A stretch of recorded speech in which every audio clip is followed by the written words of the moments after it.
کوئی آئین کی خلاف ورزی تو نہیں ہوئی نا بھائی؟ بھائی ہوئی نا.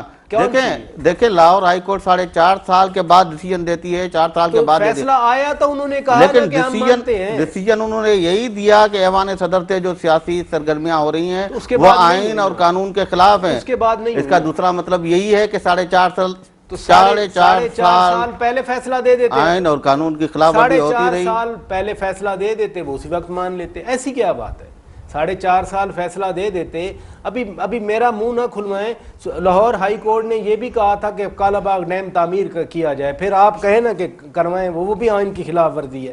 بھائی عدالتیں فیصلے دے دیتی ہیں لیکن ان سے بڑا فورم بھی ہوتا ہے, پھر ایک عوامی فورم بھی ہوتا ہے. لیکن جو میں صرف اس بات کا جواب دوں, کیا جب فیصلہ آیا عدالت کا اس کے بعد تو خلاف ورزی نہیں ہوئی نا؟ نہیں, اس کے بعد اب پھر پردے کے پیچھے ہوتی رہی. نہیں, پردے کے پیچھے نہیں. عہدہ چھوڑا نا, جو نئی پیپلز پارٹی آپ لطیف کھوسہ صاحب کے بارے میں ارشاد فرما گئے, پھر وہی بنی نا. پھر صدر آصف علی جس میں ایک نیا عہدہ سامنے آیا, سرپرست اعلیٰ بلاول بھٹو زرداری. وہی اسی پارٹی کی بات کر رہے ہیں نا. اسی کی, کیونکہ صدر صاحب نہیں رہ سکتے تھے نا. صدر صاحب پیپلز پارٹی میں کبھی سرپرست اعلیٰ کا عہدہ آپ نے سنا تھا؟ نہیں, اس عہدے میں کیا غلطی ہے؟ یہ تو ویسے بہتر ہوتا ہے آپ کسی پیپلز پارٹی والے کو. نہیں, ویسے آپ تو اب جرنلسٹ ہیں, اتنے 10-15 سال سے رپورٹ کرتے رہے ہیں. کسی پارٹی کو آپ دیکھیں, ہم نے دیکھا ہمیشہ چیئرپرسن رہا پیپلز پارٹی کا. سنیں, میاں نواز شریف بھی تو رابر بنے تھے نا. آپ نے کبھی اعتراض کیا تھا؟ یہ ممتاز علی بھٹو نے اعتراض کیا تھا, کبھی لطیف پلیجو صاحب نے اعتراض کیا تھا, کبھی رسول بخش پلیجو صاحب نے اعتراض کیا تھا, کبھی غلام مرتضی جتوئی صاحب نے اعتراض کیا تھا. اس پارٹی میں صدارت کا عہدہ برقرار رہا تھا, شہباز شریف صاحب صدر تھے نا. تو ادھر بھی تو امین فہیم ہے نا پارلیمنٹ. وہ تو پارلیمنٹرینز کے ہیں جو پاکستان پیپلز پارٹی ہے. یار پارٹی کو, کوئی بھی پارٹی ہو یا انڈیویجول ہو یا گروپ آف پیپل ہو, اگر وہ اپنی مرضی کا کوئی عہدہ رکھنا چاہ رہے ہیں تو آپ کو کیا اعتراض ہے؟ مجھے کیا اعتراض ہے بتائیے, کس لیے اعتراض ہے؟ اچھا ڈیفینڈ کر لیتے ہیں آپ پیپلز پارٹی کو. ٹائم ہوا ایک اور بریک کا. ناظرین علوم آپ بریک تھے, ایسا نہ کر رہے جو.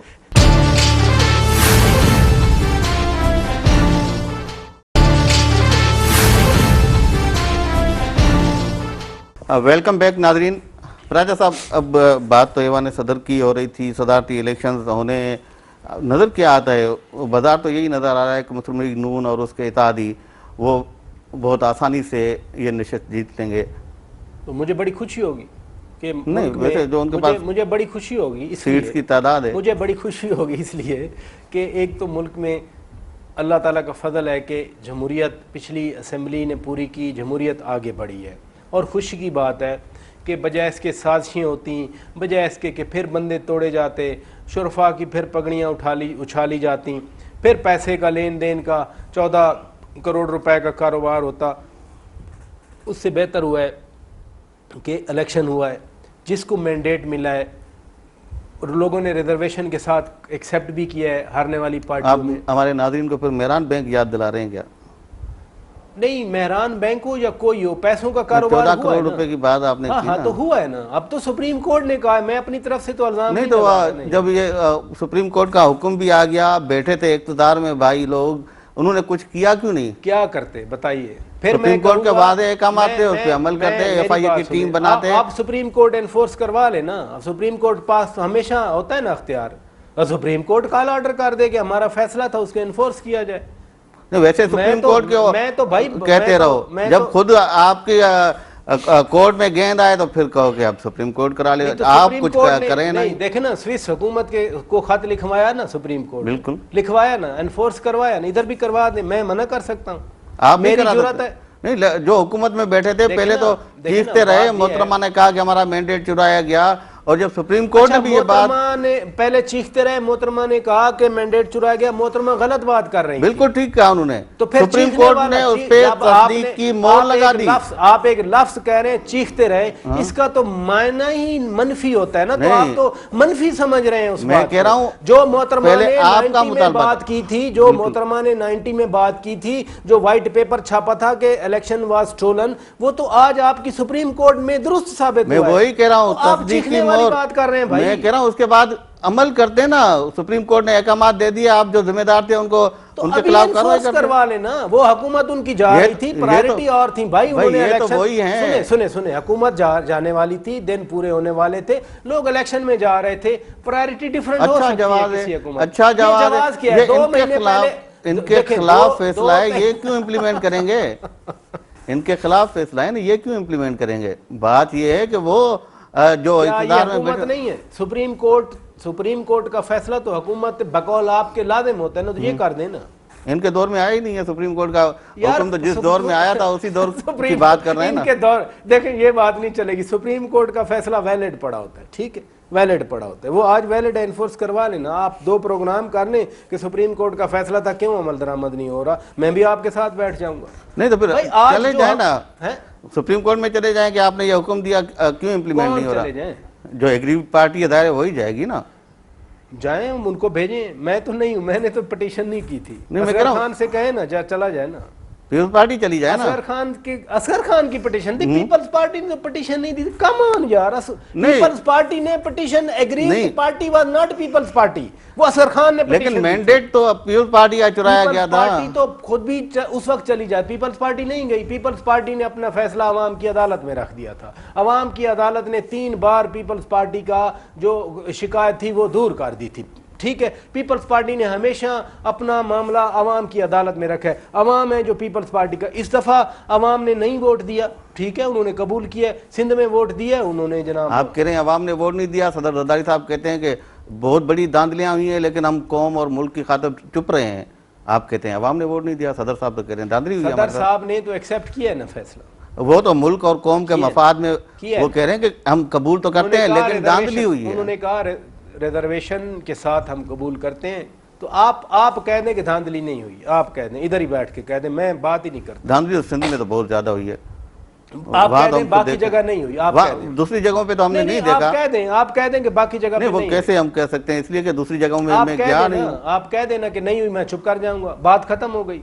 میں تو آپ سے کنٹیسٹ بھی نہیں کر رہا. ایک دفعہ تو کہہ دینا کہ باقی ملک میں نہیں ہوئی دھاندلی. چلے سندھ میں ہوئی, آپ نے کہہ دیا, باقی بھی کہہ دینا. آپ کہیں نہیں ہوئی, دوسری جگہوں پہ آپ کہیں صرف سندھ میں ہوئی ہے, باقی کہیں نہیں ہوئی, میں چپ کر جاتا ہوں. نہیں یہ بھی نہیں کہہ سکتے ہم, کیونکہ وہاں پہ تحریک انصاف بھی شور مچا رہی ہے, ANP بھی کہہ رہی ہے, دوسری پارٹیاں بھی کہہ رہی ہیں دھاندلی کی شکایت ہیں. لیکن اس طرح کی چیزیں کوئی اب ٹریبیونلز بھی بن گئے ہیں. اگر اس طرح کی کوئی دھاندلی کے کوئی ہے معاملات تو وہ ٹریبیونلز میں جا سکتے ہیں تمام امیدوار. خیر, اب آپ کیسا دیکھ رہے ہیں ایوان صدر, اس میں جو اب نیا صدر منتخب ہو کے آئے گا اس کا کردار کیسا نظر آتا ہے آپ کو؟ دیکھیں بہت ڈیفرنٹ ہوگا. جو پریزیڈنسی شروع ہوئی نا 99 سے, 12 اکتوبر کی شام سے لے کے, اور یہ 8 ستمبر 2013 8 ستمبر 2013 نہیں, اس الیکشن تک نا, مطلب آپ سمجھ لیں 12 مئی تک, ٹھیک ہے. جو 12 مئی تک پریزیڈنسی تھی نا, اب پریزیڈنسی کا نیچر چینج ہو جائے گی. اس لیے کہ 12 اکتوبر سے لے کے پہلے جنرل مشرف تک پاورز پریزیڈنٹ کے پاس تھیں, ٹھیک ہے. جو ساری پاور تھیں وہ آئینی طور پہ بھی پریزیڈنٹ کے پاس تھیں, ٹھیک ہے. 17ویں ترمیم والی جو ان کی اپنی ترامیم تھیں, اس کے بعد ساری پاورز ان کے پاس, بالکل ٹھیک ہے, پریزیڈنسی کے پاس پاور تھیں. پھر جب صدر آصف علی زرداری صدر بنے تو آئین والی پاور تو تھیں ان کے پاس, پلس پارٹی کی کو چیئر والی پاورز بھی تھیں. پھر 18ویں ترمیم میں آئین والی پاورز واپس چلی گئی, لیکن بحیثیت پارٹی چیئرمین کی پاور تو رہ گئی نا, بالکل, ٹھیک ہے. اب پارٹی حکومت میں تھی تو پارٹی چیئر کا انفلوئنس تھا حکومت پہ.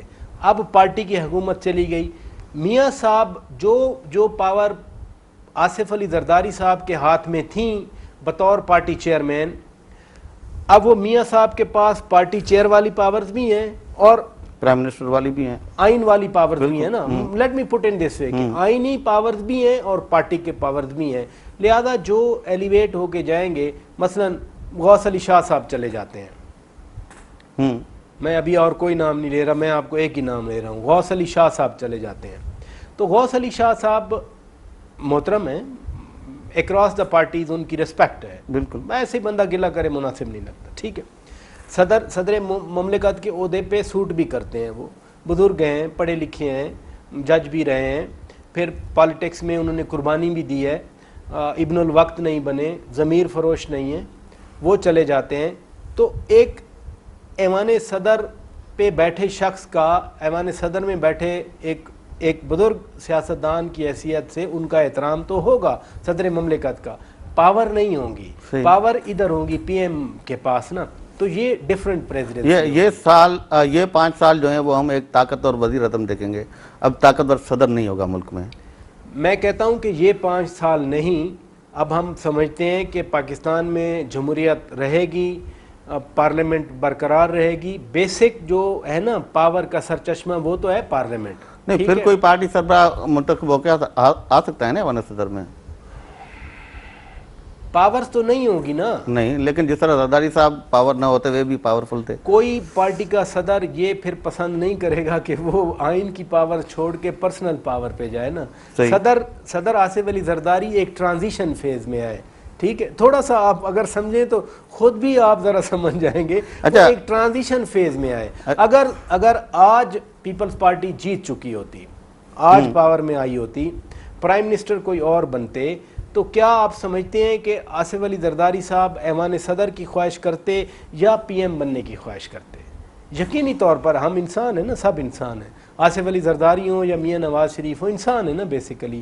تو جہاں پر پاور ہوگی وہاں لوگ جائیں گے. صحیح. چلو ٹائم ختم ہو رہا ہے پروگرام کا. آخر میں جاتے جاتے آپ کو صدارتی جو انتخاب ہے اس میں دوڑ میں آگے آپ ایک تو نام آپ نے لے لیا غوث علی شاہ صاحب کا. کون سے ایسے ہمارے سیاستدان ہیں جو نظر آ رہے ہیں آپ کو، اپوزیشن کے بھی حکومت کے بھی؟ دیکھیں، پہلی بات تو یہ ہے کہ مسلم لیگ نواز اور اس کی اتحادیوں کی میجورٹی ہے. بالکل 706 میں سے ان کی میجورٹی ہے، صدر ان کے بن جائیں گے. 380 سے اوپر ان کے صدر بن جائیں گے نا سمپل میجورٹی سے نا. تو غوث علی شاہ صاحب میرے حساب سے سب سے آگے ہیں، سرتاج عزیز صاحب ہیں، اقبال ظفر جھگڑا ہیں. تو ان تینوں میں سے صدر بننے ہیں.